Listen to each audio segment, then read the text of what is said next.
अस्सलाम वालेकुम 8th class. कैसे हैं सब स्टूडेंट्स? कैसी जा रही है स्टडी आपकी?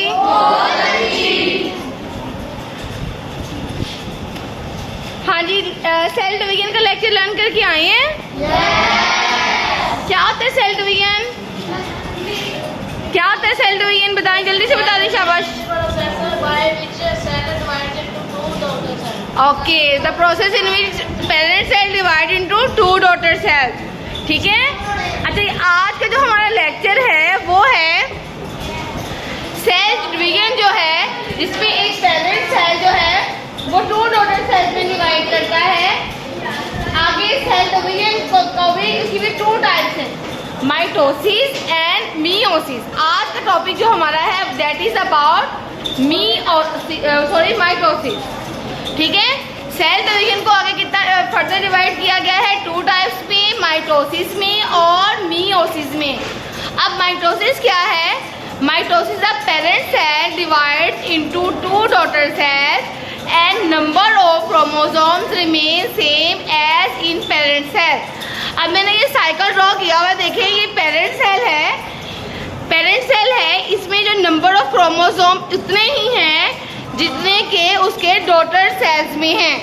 तो माइटोसिस क्या है? ये वो टाइप है सेल की जिसमें पेरेंट सेल एक अबाई सेल डिवाइड करेगा और डिवाइड करने के बाद 2 सेल्स के 2 डॉटर सेल्स बनेंगे और इनमें नंबर ऑफ क्रोमोसोम जितने के इसके पेरेंट सेल में होंगे उतने ही उसके डॉटर सेल्स में होंगे। देखिए 2 डॉटर सेल्स बने और उसमें नंबर ऑफ क्रोमोसोम की क्वांटिटी जो नंबर है वो सेम है, जितने पेरेंट्स में थे उतने ही उसके डॉटर सेल्स में। ठीक है।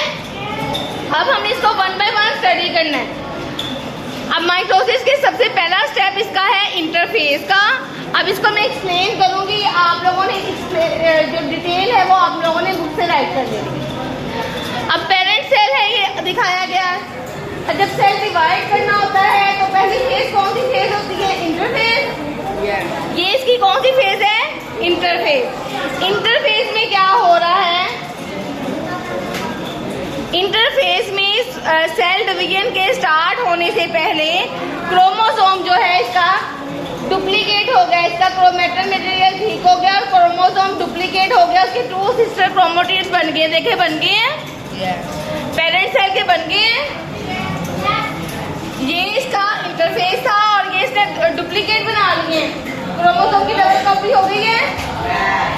अब ये रेडी है सेल कि इसकी डिवीजन हो सके। ठीक है। ये इंटरफेस है। इंटरफेस के दौरान क्या हुआ है कि सेल डिवीजन स्टार्ट होने से पहले क्रोमोसोम ने अपनी डुप्लीकेट कॉपी बना ली है और क्रोमोसोम के 2 क्रोमेटिड्स बन गए हैं। ठीक है। अब ये जो है वो रेडी है डिवीजन के लिए। तो 2 तरह की डिवीजन होती हैं, न्यूक्लियर डिवीजन होती है जिसमें न्यूक्लियस डिवाइड करता है और साइटोकाइनेसिस जिसमें साइटोप्लाज्म डिवाइड करता है। अब ये देखिए न्यूक्लियर डिवीजन है। अब इसको मैं डायग्रामेटिकली आपको एक्सप्लेन करने लगी हूँ, दिखाई जरा मुझे। अब ये जो उसके क्रोमोसोम है ये स्पिंडल्स के साथ अटैच हो गए हैं। देखिए सेंट्रोमियर के पॉइंट पे स्पिंडल्स के साथ अटैच हो गए हैं, अटैच है। देखिए ठीक है।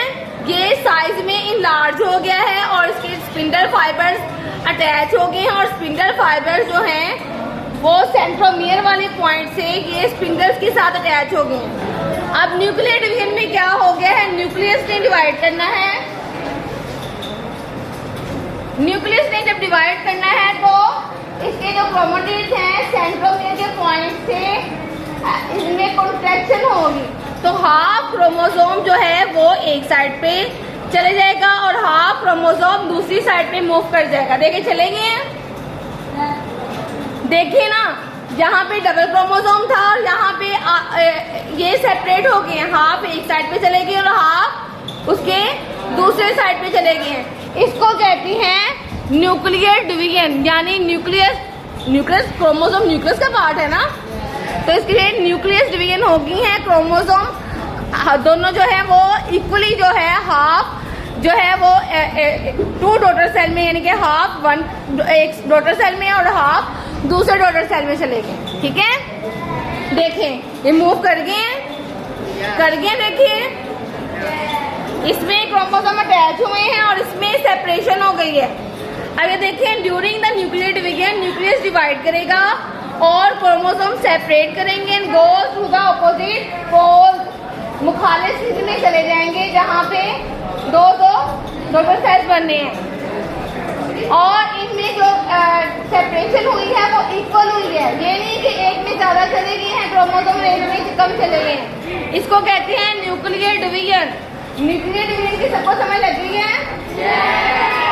अगला प्रोसेस जो है वो है साइटोकाइनेसिस का, यानी साइटोप्लाज्म में डिवाइड करना है। अब न्यूक्लियस डिवाइड हो गया है, न्यूक्लियर डिवीजन के बाद क्या होगा, एक ग्रूव सी बनेगी यानी सेल इनलार्ज होगा और उसकी जो मेम्ब्रेन होगी ना दरमियान से इनफोल्ड होना शुरू हो जाएगी। ठीक है, तो ये देखिए इनफोल्ड हुई है और उसके कंटेंट जितने साइटोप्लाज्म के कंटेंट थे वो भी इक्वली डिस्ट्रीब्यूट हो गए। ठीक है, और ये इतना ज़्यादा डीप होगा कि इक्वल जो है क्रोमोसोम जो है दो पेरेंट सेल से दो डॉटर सेल्स इसके बन गए हैं। ठीक है, अभी इसके दो डॉटर सेल्स बन गई हैं, साइटोप्लाज्म भी डिवाइड कर गया है और इसके दरमियान में ये पूरी मेम्ब्रेन्स भी बन गई हैं। इन दो सेल्स ने यहाँ से सेपरेट हो गए इसकी मेम्ब्रेन को भी कवर कर लिया और दो डॉटर सेल्स बनाए हैं और इसमें नंबर ऑफ क्रोमोसोम उतने ही हैं जितने के उसके पेरेंट सेल यानी हवाई सेल में थे। ठीक है, आपको समझ लगी है बेटा? हाँ जी, आपको लगी है सबको? हाँ जी, सबको लगी है? कोई स्टूडेंट जिसको समझ ना लगी हो? ओके, ये लर्न करके आना